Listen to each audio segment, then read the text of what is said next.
And welcome back to episode 48 of Sitting Courtside. Of course, it's your boy Jerry D here. And like the first 47 episodes, it's your boy Dante. That's right, man. Your favorite black and white guy in basketball, man. What can I say? But Cookies and cream, baby. Like Jaylen Brown and Kristaps Porzingis of podcasting. hey, man, why not? I'm okay with that. They're fresh off a title. I'm cool. I'm cool. I'm not mad. Absolutely. No, But can't be mad at that. we got a lot to get into here, but it's pretty light. There's not a whole lot going on in the association, but there's a whole lot going across the pond in Paris in the 2024 Right. Olympics. So that's going to be the focus of the episode today. And by all means, let's just rip off the Band-Aid and jump in that mofo.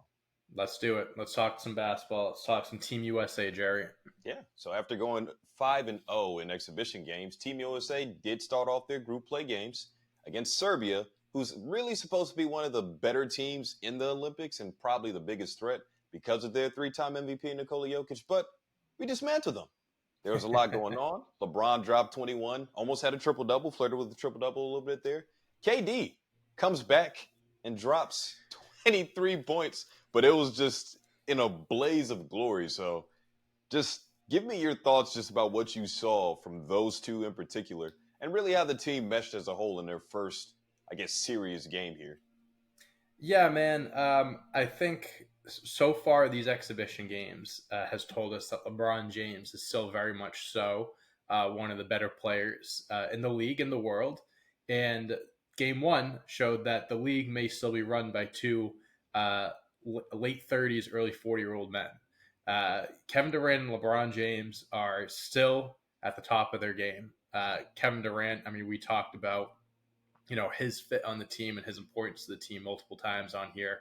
We're saying like he is probably going to be the go-to scorer on this team, and you could feel the loss of KD during those exhibition games, even though they were still winning. There were some closely contested games, and there was no feeling of like this team is still guaranteed to win a gold without him. It's like they need him to have to be in that position to be like, yeah, no, they're the front runners to win gold. And he proved that. Game one, barely missed. I think he missed one shot the entire game. Started 7 for 7. Started the game 7 for 7. I mean, Stop. Off the bench too. Didn't even start. Yeah, man. I mean, Kevin Durant, I've said too as well that he is one of the best, if not the best, pure scorer in NBA history. And I think now, I mean, I don't think it's crazy to say that Kevin Durant might be the best Team USA Olympic player in men's basketball history for the USA. He is just such a difference maker. He's so good. And it's just obviously, the Olympics and the NBA, like there's just different rules, right? It's very different. I think this just benefits KD so much more and he exploits it. But yeah, man, I mean, great win for Team USA. Again, led by the two of the oldest players, but hey, whatever works. Yeah, no, I think it's pretty ridiculous that, you mentioned it. He came off the bench, and we didn't even know KD was playing in that game about an hour before, where I bet you Steve Kerr and I bet you even Serbia was probably thinking, okay, cool, we're game planning to not have Kevin Durant involved in this game at all. And 100%. I think in Serbia's mind, they played him close in the exhibition game. They could probably hang with them, slow the game down, muck it up. I think we talked about it whenever Serbia played them in the exhibition game that they really just want to slow it down. They have Jokic, and they're just a big physical team in general. 100%. So I was really expecting them to just slow the pace down, play some grit and grind basketball, and just kind of mess it up enough to where Team USA is missing shots or we got everybody off their game, and boom, Serbia somehow upsets Team USA. But with KD, all the game plans go out the window. Yeah. Because there's nothing you could do with this dude, along with 17 other All-Stars on the roster, right? Like it's kind of crazy. It's hard. It's almost impossible to stop. And another thing too, I'm looking at the box score. It's like Team USA, they shot 18 for 32 from three. Serbia shot 9 for 37. So that's the difference right there. They doubled them up on threes. Yeah, honestly, on threes alone. And yeah, I mean, it's when you got guys like Kevin Durant leading the way with 23, LeBron 21, Drew Holiday even had 15 points, the third highest scorer. Gordon 12. Devin Booker 12, and then Curry and Edwards had 11 each, and everyone scored that played this game. So everyone contributes. I will say though, hands up, I was wrong. I said Joel Embiid's probably going to be the best player on Team USA. I'll own up to it. Not correct. Not right at all. Could be the worst. Could very well be the worst for whatever reason. I But just think he's out of shape right now. That's he my might be out of shape. I just and I was talking about how the rules being different kind of benefits someone like Mhm. KD. He exploits them. I think the rules being different is not in Embiid's favor. I think it actually hurts him. He can't be foul hunting, free throw hunting, this and that. Yeah, I just don't think he really fits this game style. This how this game is played overseas. it takes a little while to adjust. Like coming from the NBA, playing nothing but NBA games because he never even played in FIBA basketball. Right. So it's Yeah. definitely It's night and not. day. Yeah, exactly. Like there's little things like you could take the ball off the rim. If it's swirling around, that it's not going to count as goaltending or offensive interference or whatever. So it's there's just little things that I think he needs to get adjusted to. It would have been better to see him in like the World Championships a year or two ago, or Sure. even like with Team USA last year with that squad that went right. Like that would have been probably a better intro to seeing him. But right now, it definitely looks like some booty that we're seeing And from Steve Joel. Kerr is probably going to keep starting him. Probably going to keep him in the starting lineup. Don't even get So me started on Steve Kerr and his rotations, bro. hey, you don't get you started. Don't get me started. At least your players are out on the court. At least they're out on the floor. All right. We're gonna You get have there. that up on me. You have that up I on me. promise you, we're gonna get there. I'm gonna give you Uh your shine. huh. Uh huh. We both got a lot to say. I'm Yeah, sure. we got some beef with Steve Kerr for sure. Before we get there, just real quick, who do you think is the biggest X factor for Team USA? We mentioned like guys like LeBron and KD. I don't really consider that X factors. I guess they could be, but they're more so the guys, the best players, right? Anthony Edwards said it. Right. I'm expecting LeBron, Steph, and KD to lead us to gold. So Yeah. outside of those three, just who do you think is going to be the biggest? Like, oh damn, this dude shows up every game like this. We definitely got it locked in. I mean, looking at the first game, I feel like the answer is Drew Holiday. I mean, That's he was safe. the third highest scorer on the team, and Drew Holiday is a defensive specialist. He's not on the team to be giving you 15 a night. Like that's not his job. That's not what he's necessarily being asked for. But shit, if he's gonna shoot 6 for 8, 3 for 5 from three, and still give you 4 rebounds, 3 assists, 2 steals, again, this is a tough team to beat. They're going to be impossible to beat if Drew Holiday is the one that's stepping up the way he is. And it's just like when you get these, and it doesn't even have to be Drew. When you get those performances from guys like that you don't expect them from, like the bench players. I know Drew started this game, but like the bench players and stuff, like you're going to have those, or maybe even a different X factor every game. Because the next game, it could be Anthony Edwards that drops 15, 20 points.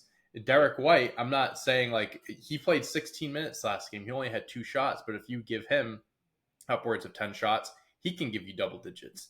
There's a handful of guys on this team. Devin Booker, even, he shot 4 for 5 from three. Let's say he's shooting like KD, where he's just not missing.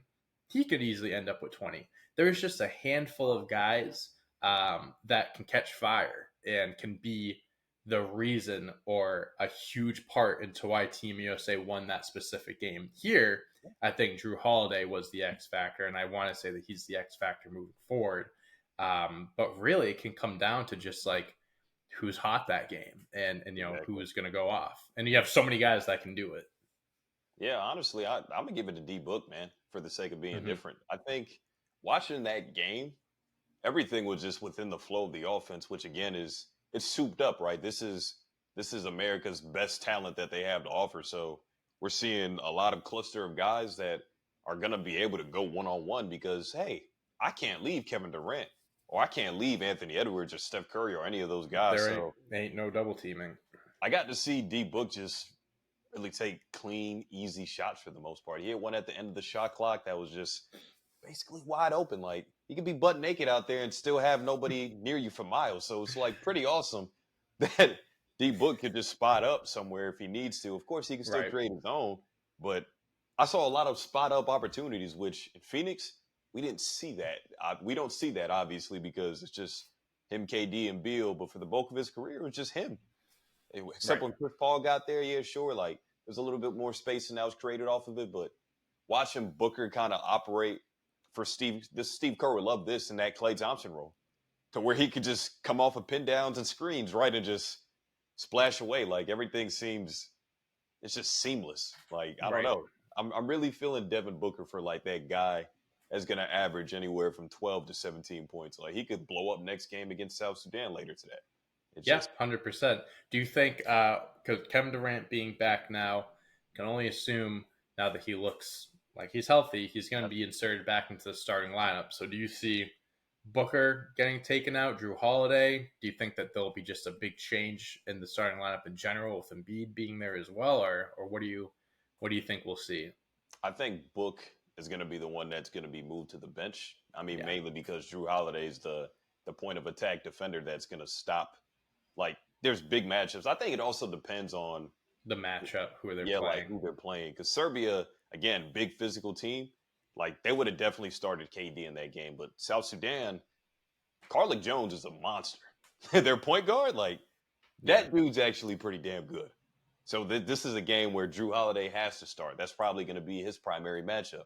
So maybe we don't see Drew drop 15. Maybe he takes some steps back because he's going to be exerting a lot of defense on trying to shut that dude down. So it should be interesting, but I think definitely Booker's going to be the one that kicks it to the bench. But look what gotcha. KD did. Any of Yeah, those guys on that bench can do the same thing. it's not like you can't look at it as like a demotion. Yeah, Really, no, it's like he's still gonna be able to get his. it's So Kevin Durant. listen, if I was told to move to the bench for Kevin Durant, I wouldn't. I wouldn't put up a fight. I'd understand. I wonder why, Dante. Yeah. Before we move on here, this is just something that came to me that I said on Twitter, Mhm. actually during that game. That KD, this just proves our point because you even said this too. That Kevin Durant is literally the easiest plug and play All Star in NBA history. Because no matter what the system is, no matter where he goes, from OKC to Golden State to Brooklyn to Phoenix, you know he's always going to give you 25 to 30 points a game. And you Mhm. also know it's never going to disrupt the flow of an offense. Ever. Right. Even with Team USA, with everybody that's amassed on this team, this dude steps in and just takes, again, it's not like he's, ISO, dribble, dribble, dribble. No, he's taking one dribble pull ups. Even at the end of the quarter, he had a hezzy pull to hit a big time three Yep. that looked very Mhm. familiar, like what he did over J.R. Smith, what he did Yep. over LeBron in the NBA Finals. So it's like literally a signature move. It has to be on the left wing. But it's just, man, KD's game is just so good. Yeah. He's special, man. He's special. I mean, he's definitely going to go down as one of the greatest scorers. He's one of the best players of this generation, and just shows like him coming in doesn't disrupt anything. No, Team USA, everyone's still doing their thing. He doesn't take anything away from anyone. He just adds. He just adds what he does, and what he does is really damn good. He's a really good basketball player, Jerry. I'll say it. I'll admit it. really? He's a really good basketball player. Yeah, I wouldn't say great, but really good. That's crazy. But now to something that's not so great that we kind of alluded to earlier here, just with Steve Kerner's rotations. Your boy, Jayson Tatum, didn't play a single minute in a 26-point win versus Serbia. Which, hey, this guy, All NBA first team, the last 3-4 years, whatever it The is, only American on an the first MVP team this candidate, year. pretty much the last 2-3 seasons, fresh off an NBA title. Fresh off of leading his team in points, rebounds, and assists, which there's a very exclusive list of guys that did that. But an NBA champion doesn't play.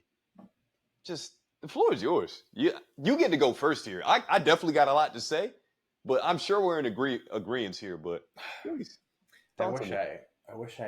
I brought the trophy with me because I want to give out the first ever sitting courtside hater of the year award, and I want to give it to Steve Kerr because Crazy. that's all that he is a hater. He's giving all these excuses, matchups, KD coming back, this and that, blah blah blah. I call bullshit on everything that he says. First of all, I'm going to say this right now, and this is a very like you're either on one side or the other.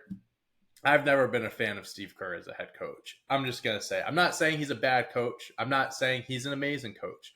I think he's a coach that stepped into the right situation. Not to Perfect. say not to say that Perfect. he didn't add anything or whatever, but he stepped into a situation where another man named Mark Jackson set the tone. He built the foundation. Steve Kerr stepped into a perfect situation where he found two of the best shooters of all time, one of the better like hard nosed like dog defenders in Draymond Green that went 73-9, and then added the man that we've just been praising for the last 10 minutes, Kevin Durant. Again, I'm not trying to be disrespectful and say Steve Kerr isn't a good coach, but just look at what he has been given his entire career.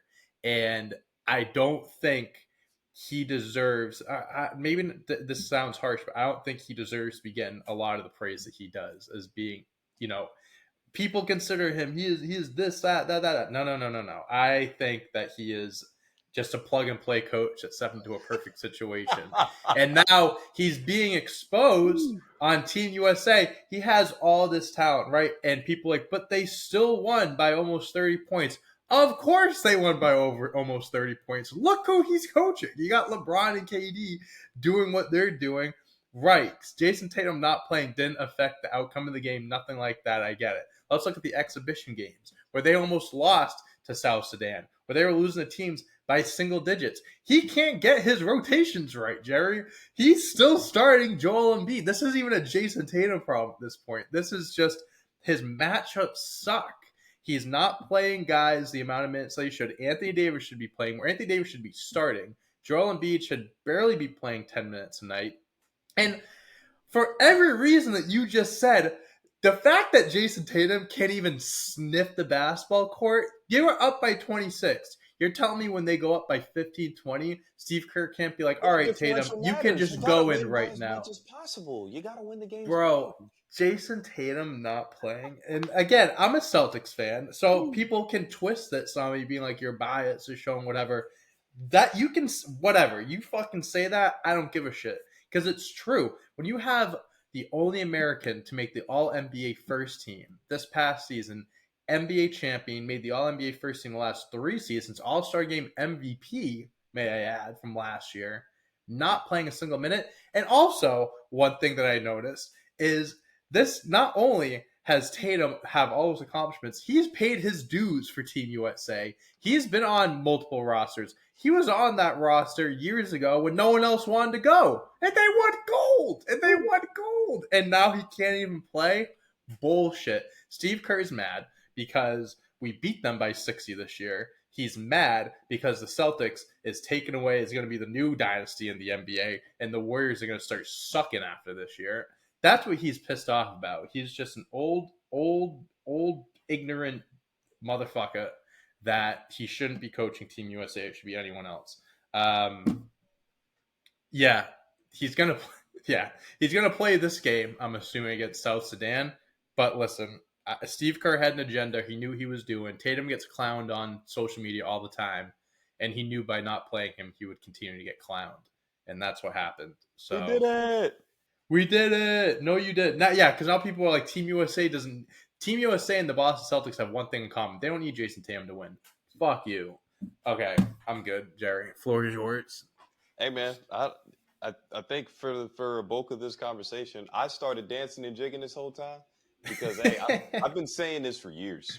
I said this whenever the deal went down that Steve Kerr, inherited that roster, and he gets credit for obviously all the accolades, all the rings, and I'll give Steve Kerr a little pat on the back. I think some of the offensive schemes did improve when he got there. I'm not going to say that he didn't do anything.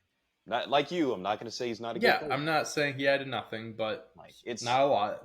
You walked in, like you said, to a situation where you've been able to coach multiple Hall of Famers. Steph, Clay, Dre, Iguodala probably make it. Kevin Durant's gonna make it. Now you have at least 5 Hall of Famers. You have at least 5 guys that are gonna put on orange jackets. Whenever their careers are all said and done. So it's like, dude, what more can you ask for? But I also, agree. when they're in their prime, like borderline, like entering their prime and stuff like that Those too. dudes Like he had definitely in their primes. He Absolutely. didn't get those early Steph years or Clay No, years or something like no. that. He got it once they started rolling. That's when he Mark stepped in, Jackson walked so that Steve Kerr was able to run. and he Like he sprinted, put in the and work. he sprinted. He let everybody know early on this is the best shooting backcourt, even before they were having playoff success. Mm-hmm. Mark Jackson put that bug in. I don't care. I'm with you. And hey, look, you said it first, not me. Even though I feel that way, I'm just glad that you were That's able all to right. express People that. can clip it off. People can clip Yeah, it off. They and can that's put me on fine. blast. That's fine. I put a tweet out about it after the game. I was like, why is everyone like now saying or surprised that Steve Kerr isn't a No. good coach? I've been And, saying this for the last 10 and you years. know what? I didn't mean for this to become a Steve Kerr segment, but It let's can turn into a roast. Fuck him. let's open this up a little bit because after the title window, after 2019, Mm-hmm. whenever guys broke down, guys got hurt, and they were terrible in 2020 and 2021. Those next 2 years, where they weren't even making the postseason, where they were fighting for a playing spot and not even going anywhere with it. Guess what? Guess what guy comes to mind that should be Team USA's head coach that had less fortunate of a roster, had way lesser talent to be with, even if his star was healthy, but he took him to 2 NBA finals in this decade alone. How about That Eric would be Spoelstra? his assistant, Eric Spoelstra. Ladies and Yeah, gentlemen, Eric yeah. Spoelstra is the one that should be the head coach of Team USA because he knows how to do less with more. Look, LeBron left. He still had D Wade and Bosh. They still make the postseason. They still do something with that roster. Even after those guys, Chris Bosh, unfortunate situation, he has to retire early. D Wade's knees ain't holding up. He takes a year in Chicago. He still puts a roster together to at least be competitive. They didn't make the postseason that year, I don't think. But they get Jimmy Butler with a group of undrafted free Yep. agents and Yep. second round picks. And they Yep. make it to the finals Twice. twice. Twice. Yeah. You mean to tell Yeah. me that this man, That's a good coach right there. That's a but, great coach right there. but this That's man a Hall of isn't, Fame coach right there. and he's not the head coach of Team USA. So rotations are one thing, but being able to get the most out of your guys is something that a lot of coaches don't know how to do. Eric Spoelstra is one of them, and the other guy on his staff, and Ty Lue's another. Two guys that know how to make the most out of an unfortunate situation. Steve Kerr falls into an unfortunate situation and shrivels up like when you throw shrimp on a grill. Like I don't know. And even with Team USA, we'll get back to Tatum. We'll get back to Embiid. This is clearly a point in time where Anthony Davis had the Olympic basketball experience back in 2012. He Yep. saw everything he needed. He didn't play that much, yeah, but he Didn't even make his NBA debut yet, and he no. was on the roster. But guess what? He played in 7 of the 8 games. 7 of the 8 games. The only game he didn't play in was probably the game against Spain, since it was a little closer in the gold medal game. That's probably Right. the only game he didn't play in. But he still managed to play, not even sniffing an NBA court. Shout out to Coach K, man, the best USA basketball coach ever. But Amen. still managed to touch the floor 7 of those 8 competitions. Even if point differential is a huge deal, like in this thing, trying to break space and have the standings and group play look good, you need to make sure guys step onto the floor so you don't lose them, right? Mm-hmm. It's like just in college ball. Whenever this 5-star recruit that isn't ready to quite play yet, because this guy that's ahead of him is an established senior that does everything well when he might just do some things well. Right. If you don't let him touch the floor, even if he's not better than the guys ahead of him, if you don't let him touch the floor, you lose him and he ends up in the transfer portal. And then after that, he blows up somewhere like in Baylor or at Oregon or something when you had him at Duke. So Yeah. obviously, Team USA it's not college, but this is a system where Jayson Tatum didn't play in game 1 of a 26-point win. You could tell he was upset because he didn't share anything on his Instagram story that Clearly. day, where people were tweeting because he's always sharing a million things. Yeah. But no, you could tell visibly on the sidelines he was upset. He came out late at halftime, went right to the bench, didn't warm up. So it's like, yeah, you don't want to lose. You don't want to lose these guys. I get you're star-studded, and you have everyone else, but like, you're supposed to keep this group together as a collective unit. And by leaving guys out, like Tyrese Halliburton didn't play either. We didn't mention that, but Tyrese Halliburton doesn't have the accomplishments that Jayson Tatum has. He's not as much of a star-studded player like Jayson Tatum is. The bigger name. Bigger name. Tyrese will have his time, I'm sure, but it's more of a big deal when someone like Tatum And the only people that are on Steve Kerr's side are the people that enjoy hating on Tatum.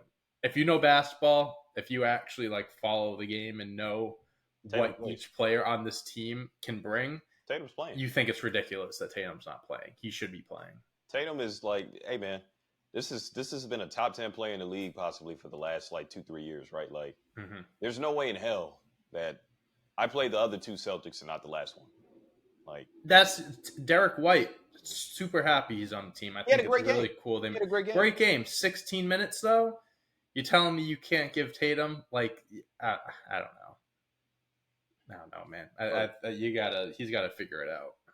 Yeah, and in fact, we talked about Tatum not making it, but you mentioned it too, and I appreciate that too because I felt this way since the exhibition play. Joel Embiid should not be a starter. You start Anthony Davis, you let him thug it out at the 5, and Embiid comes off the bench behind him because I am tired of seeing this. It's kind of becoming like a black hole on offense, and people on Twitter have this nickname for Embiid trending, called Embiidity.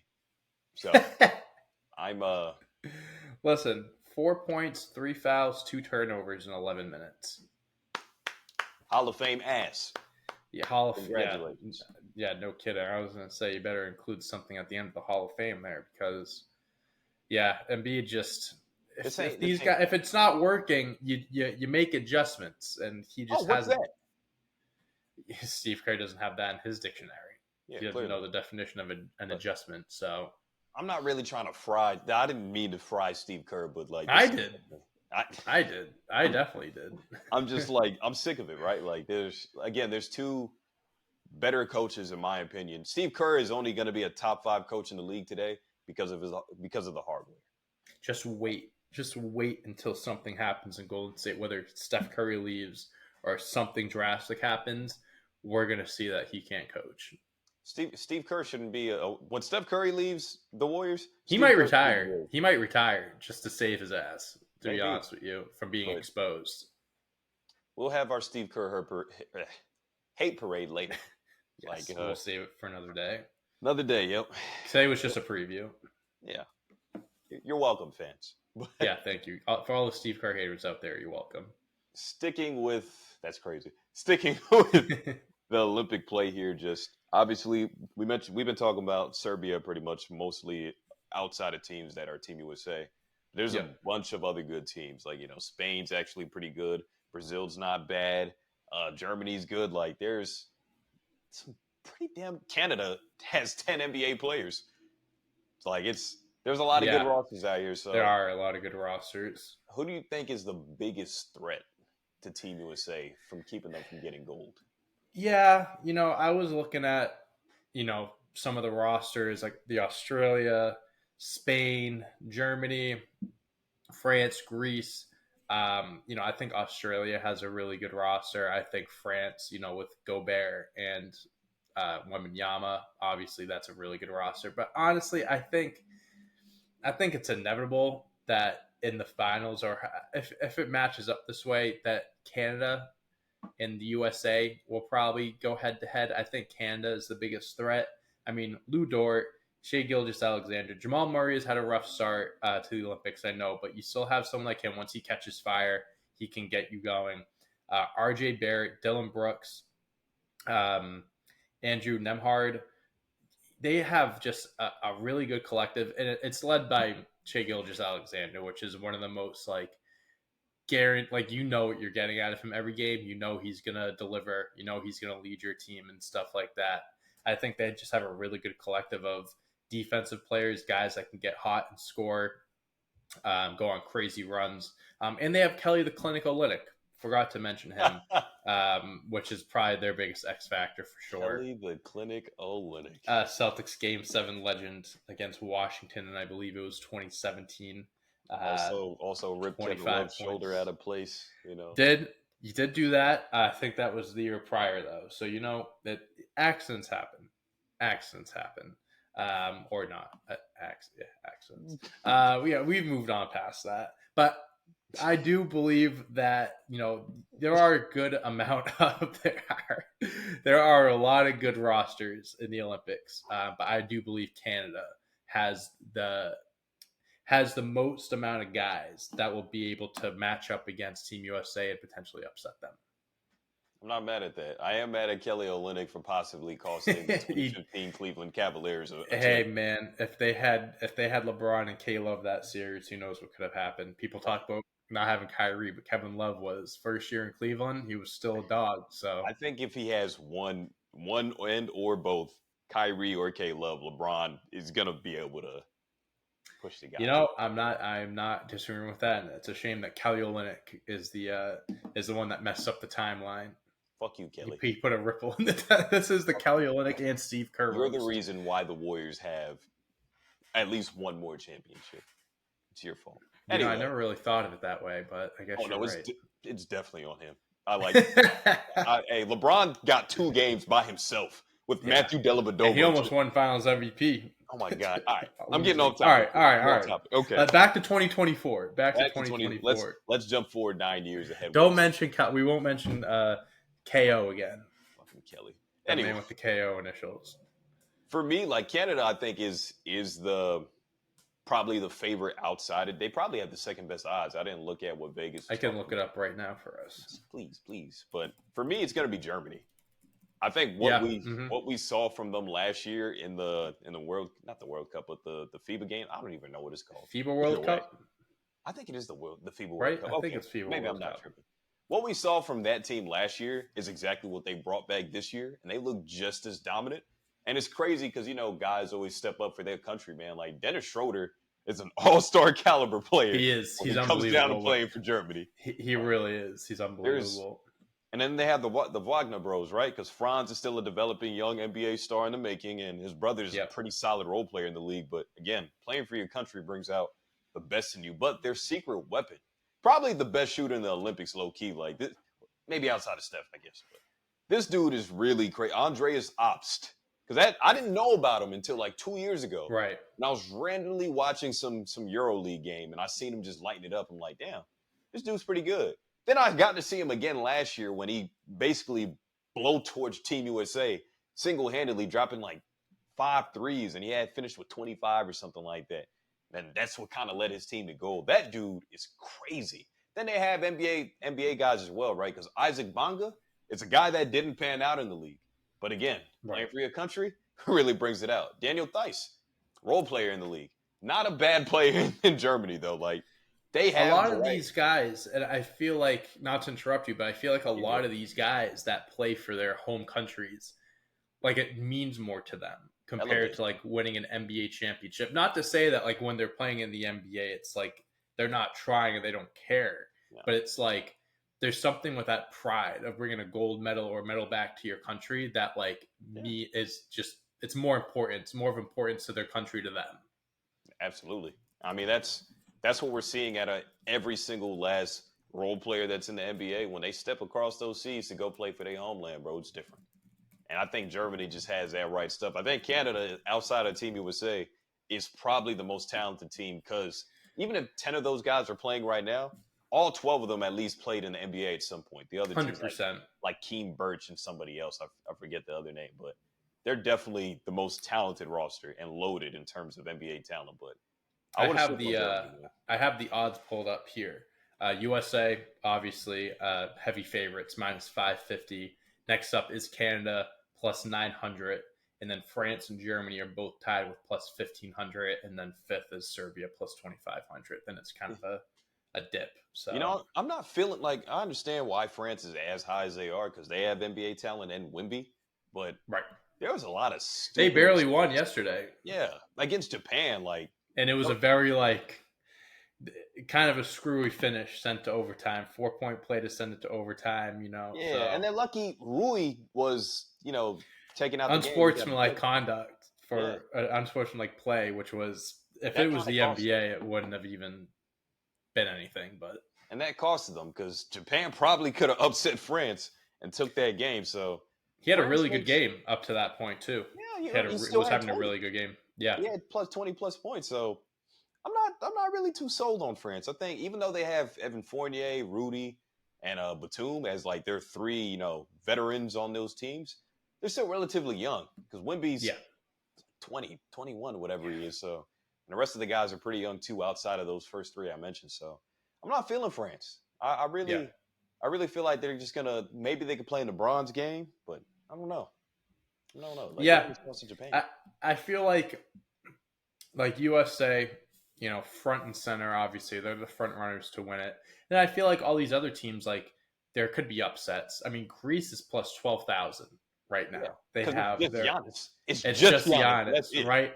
But it's like a team like Greece, let's just say everything's clicking. Giannis has the game of his life, one of the best games that he's ever had playing Olympic basketball. And the other team that they go up against just isn't feeling it. We could see a Greece upset or something like that. I think that there's just a good amount of teams, just the right amount of teams where we can see that. So we can see what happens. I saved this tweet just in case we did talk about Greece. Mhm. Giannis in his first two games for Greece in these 2024 Olympics. He has 61 total points, 16 boards, 5 assists, 2 steals. He's shooting 23 of 34 from the field and 15 of 20 from the free throw line. Guess what? They're 0-2. Oh, and two. Like, Yeah, I was looking at. I was all right. I said all of that right, but I was looking at their roster before, and I was like, all right, let's look at all these rosters. See which one's the biggest threat. I immediately clicked out of Greece. I was like, no, no, I don't know about this one. But well, hey, when you're led by, I mean, kind of similar with Serbia, where it's like they're being led by Jokic, but they one even have big better name. NBA names. They do. I'm not arguing with that, but it is similar in the sense of like they have that one polarizing like top guy, and then it just really much so trickles down.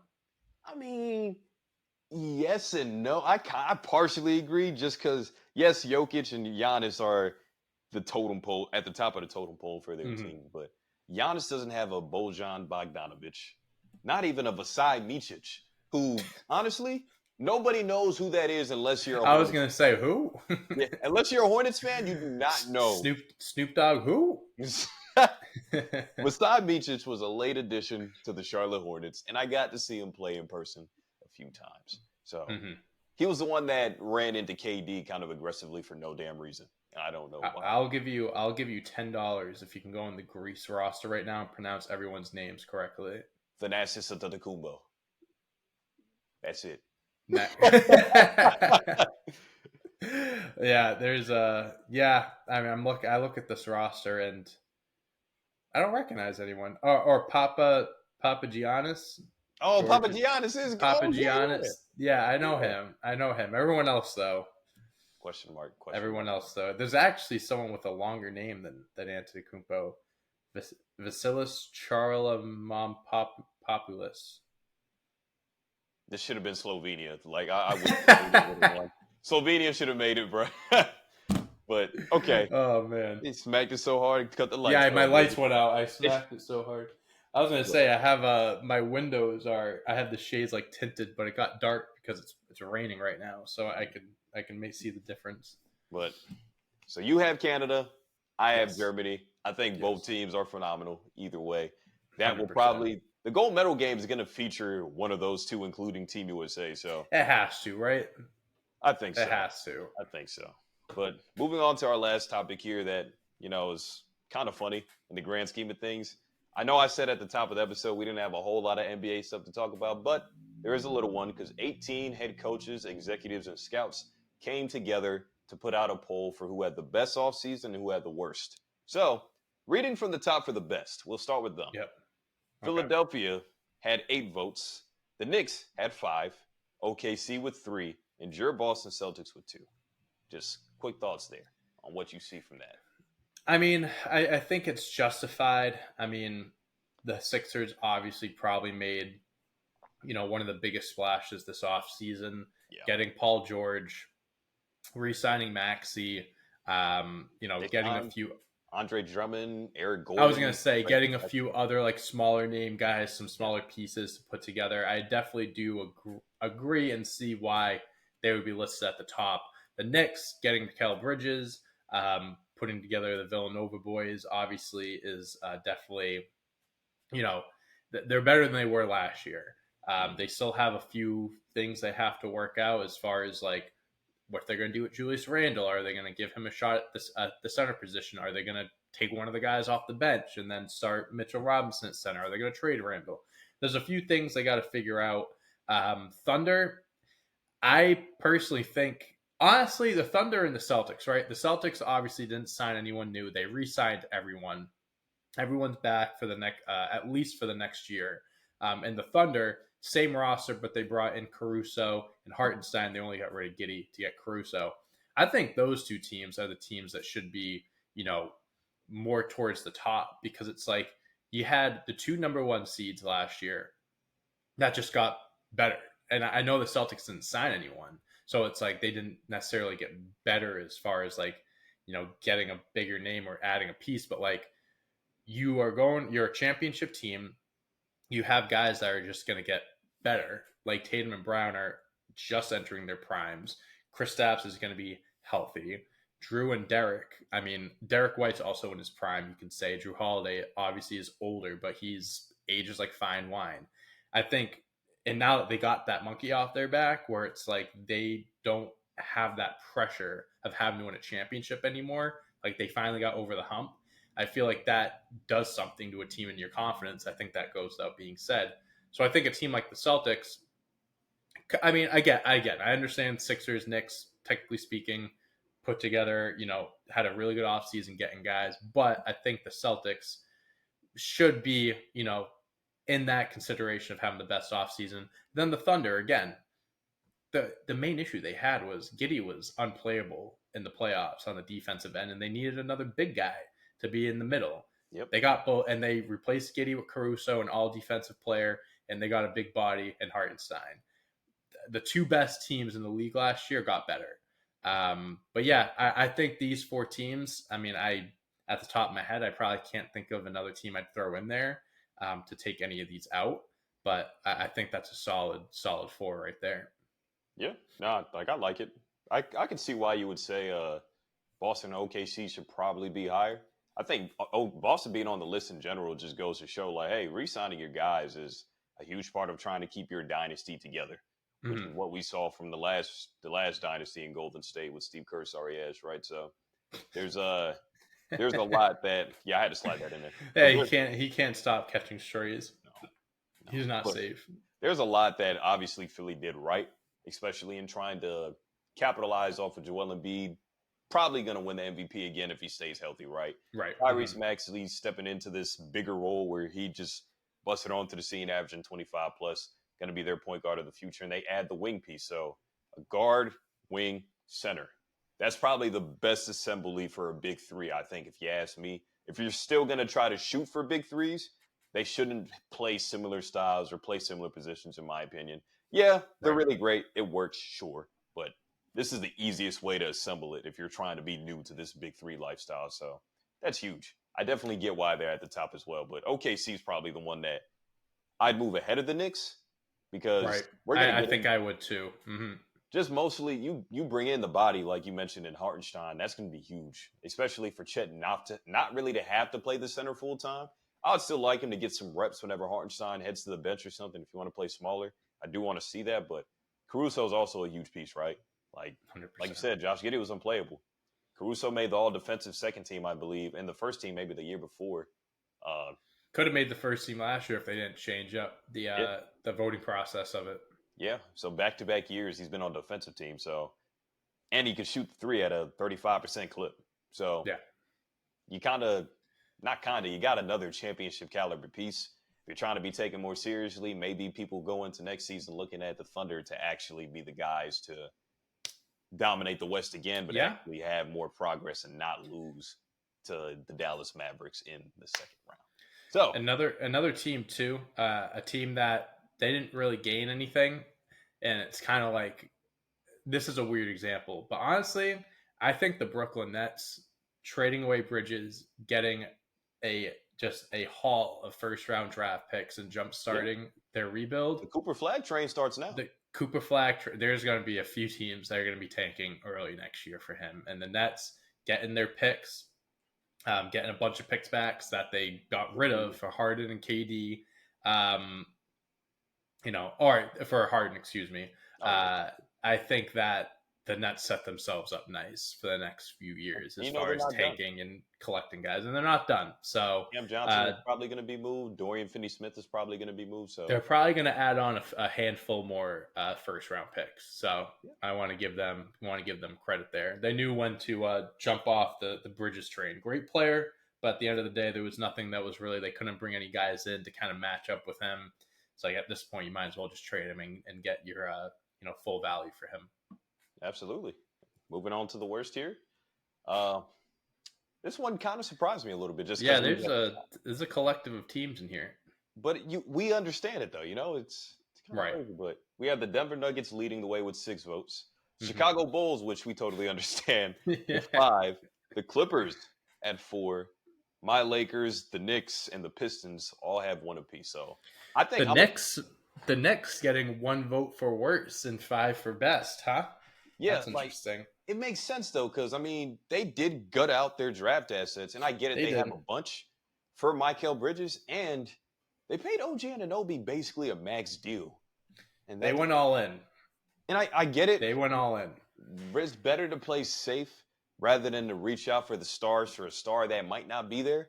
So I'm cool with it to some degree, but I'm not mad at whoever voted, whatever scout, coach, or GM or executive voted this. Yeah. I'm not mad at it. But the Nuggets is who I really want to harp on here. Them and the Bulls make a lot of sense.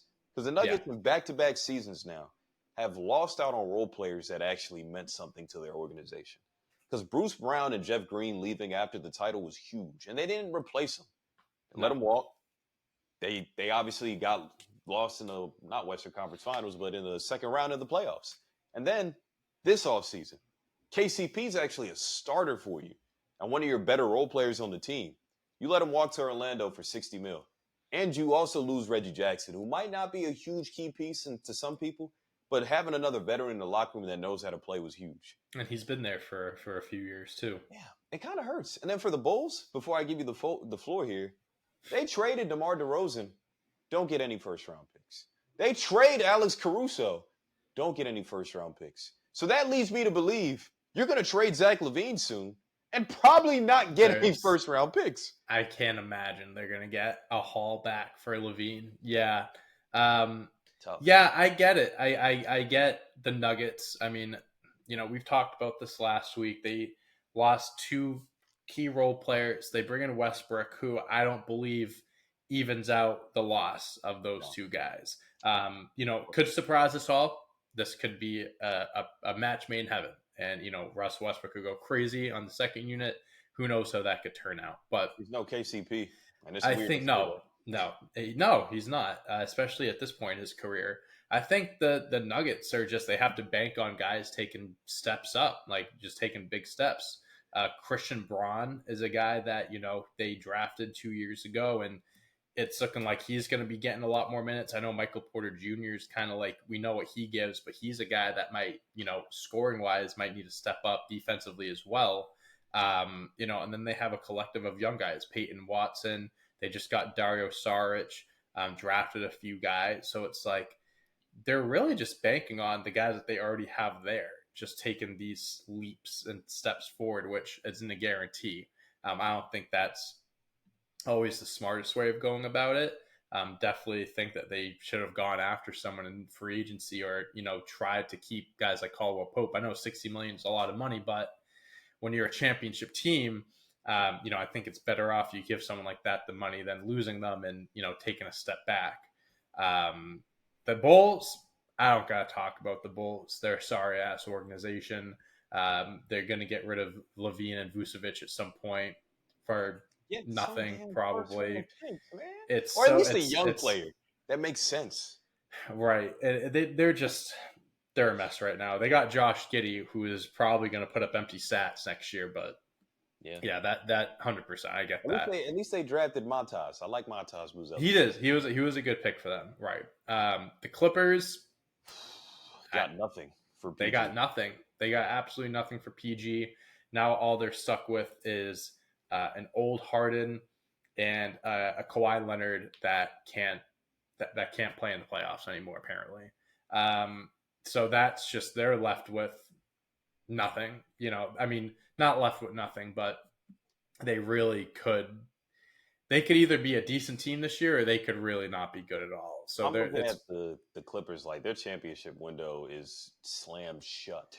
I don't think that they're a champ. They are not a championship contending team anymore, unfortunately for them. But I don't believe that they are going to be even in contention in the Western Conference next year. The Lakers, I get it because they didn't really sign Man, anyone. They just got Bronny and Dalton Connect. Dalton Connect, had a great showing in the summer league. Bronny James started off slow but picked it up towards the end. But at the end of the day, with a team like the Lakers with such high expectations, not getting anyone, and the offseason is still going on. D'Angelo Russell, there's a few guys that could still get traded and bring some guys in. Who knows? But I understand that the Knicks, they went all in, so I can understand. You can kind of look at it both ways. You got someone like Bridges. You resign OG. You resign OG to a lot of money, and you're going all in on a guy like Bridges, bringing in these Villanova guys, which I think could work, but also it could backfire, and then you lose out on all those picks, like we mentioned. And the Pistons, I got nothing to say about the Pistons. I think we all hey, know why they're there. their So, big time signing, Tobias Harris, baby. and they drafted Ron Hall in the second. No spacing. I think he could be a Big. good player, but no They spacing. are. They are. Yeah, they're really looking good for next year. They're going to be the worst team in the league and still end up with the fifth pick. So Oh my God. it's tough. It's Yeah. true. That's how it is for them. They always trend that way. But yeah, Yeah. I don't really have any disagreements. Some other teams maybe that can be thrown in there. I mean, bottom of the barrel teams. I don't know. I think I'm with that. I mean, the Hawks maybe. I know they still have Trae Young and they had the number one pick, but losing out on Dejounte Murray, I think that they're trending towards a rebuild. It seems so. Yeah. Maybe you can mention them, but I look at yeah. that as like addition by subtraction. I think they kind of needed to go in a different direction. Oh, I think 100%, think 100%. them keeping DeJounte just would have resulted in another play-in berth. Maybe you make the playoffs, maybe you don't. Then you're ousted in the first round by the Celtics or whatever team Yeah, you they have. were gonna make it. They were gonna make a trade anyways, no matter what. Yeah.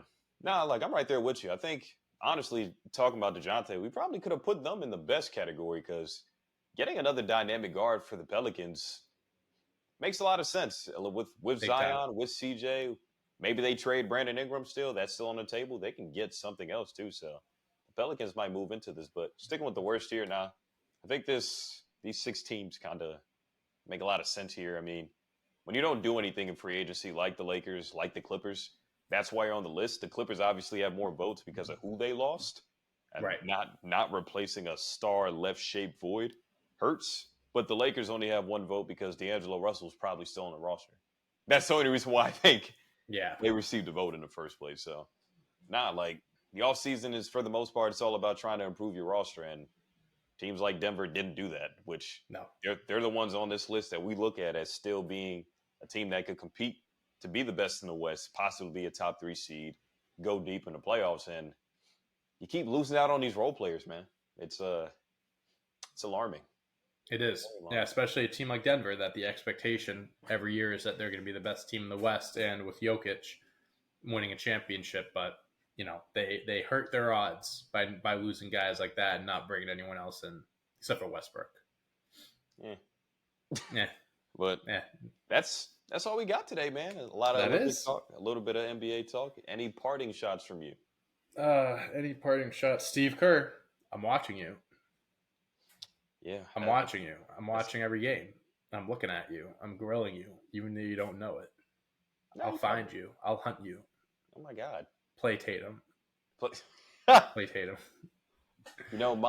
my parting shot is that NCAA is magnificent. I love the new game. I've been playing it since it came out, Mm. but I only have one huge complaint that it is so hard to break down and tackle on Heisman.